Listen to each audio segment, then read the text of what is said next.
I've always had a very inherent respect for somebody who, if they've got $50 at the end of the month and they've paid all their bills and all of that, goes out and has an opportunity to buy a product, and if it has my name on the tag, I want it to deliver.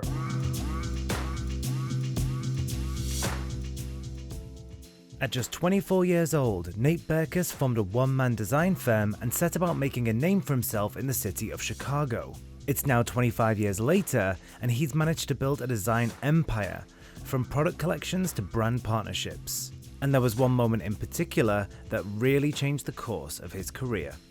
You were a young designer, and then all of a sudden, you were kind of thrust upon, the nation thrust into this new stage because of Oprah, right? I mean, how did that opportunity come about, and how did you kind of get ready knowing that what you'd done before was all going to change from that point on?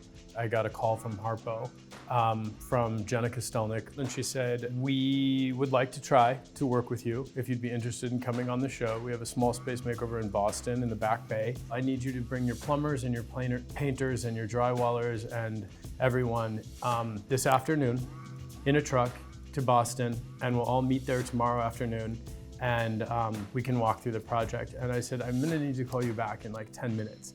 So I sat at my desk, I'll never forget the moment, and I thought, there's no way I'm gonna gather all those people, put them in their trucks, and require them to go to Boston. They won't do it. So I called Jenna back and I said, we can do this, but we can't use the tradespeople that I work with here in Chicago. What Harpo has to do is reach out to a national retailer that has these people in every major market, and they need to do a deal with them." That was actually the formula that we used for 12 years of Harpo makeovers. But it was terrific, and the makeover went really, really well, and she loved it. She loved the makeover, she loved the ideas, and she picked up my hand kind of like this, meh. Yeah. She goes, "Nate Berkus, remember his name!" And that was the moment. The Oprah. That was the moment.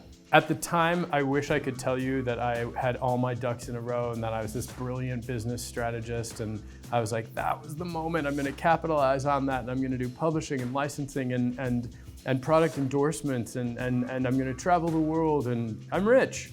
It wasn't. At that moment, I was very much in that moment, and I also made a decision in that moment that no matter how many times I was invited back to the Oprah Show to do what I loved, I would always treat it as the very first time. I never rested on any laurels. I never changed as a person. How can I be better? How can I work harder? How can I be more creative? Your company grew so much after that experience. What did you learn about yourself as a leader during that time? It was very important to stay consistent and true to my character as a person. I'm not perfect. I would come to work in a bad mood sometimes. I would get run down and super tired. But I tried to always be really consistent and really fair, and really stop and listen to what the other person was saying and what the problem that was being presented or the opportunity was really about. I had a really good group of people around me since day one, a group that I felt had my best interest at heart and would keep me in line. When just because we received a call from a big company that said, would Nate be willing to do this? And this is worth X amount of dollars. We said no a lot. The best thing you can do is get out of your own way. Lead with empathy, lead with kindness. Don't be an asshole that no one wants to meet with. So we're in my booth in the First Dibs showroom in New York City. First Dibs is the leading global online marketplace for vintage, antique, not only home, but jewelry, fashion, all of that. This opened a little under a year ago, and all of the things that you see in here, like these bowls that I brought back from Mexico that I had to have. So basically I sell stuff that I don't want, that I've moved on from, and also things that have belonged to clients that they've either moved or they don't want to keep the things any longer. How important is travel to design? I think it's the most important thing.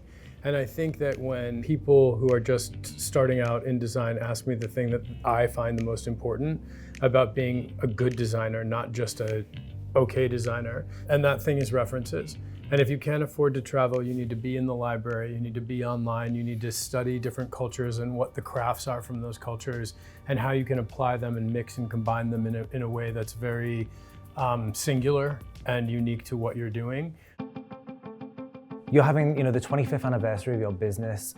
What have you found to be the key to longevity and reinvention? One thing about the way that I run my business is that it's not ego-based. There's not one right way to design a room. There's not one solution to a problem. There's always a solution in design. There's a million ways you can sort of cut that pie.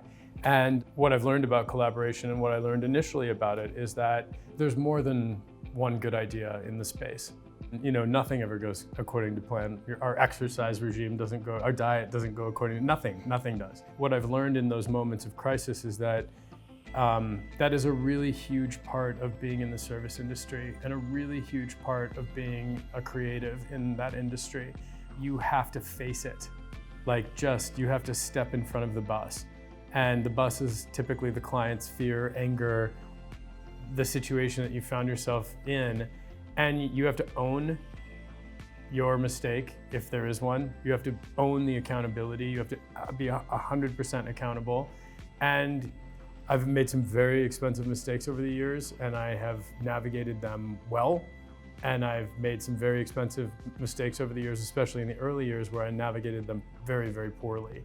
And I will say, no matter how horrible and fear-based that situation is, there's no way around it. You just have to go right through it.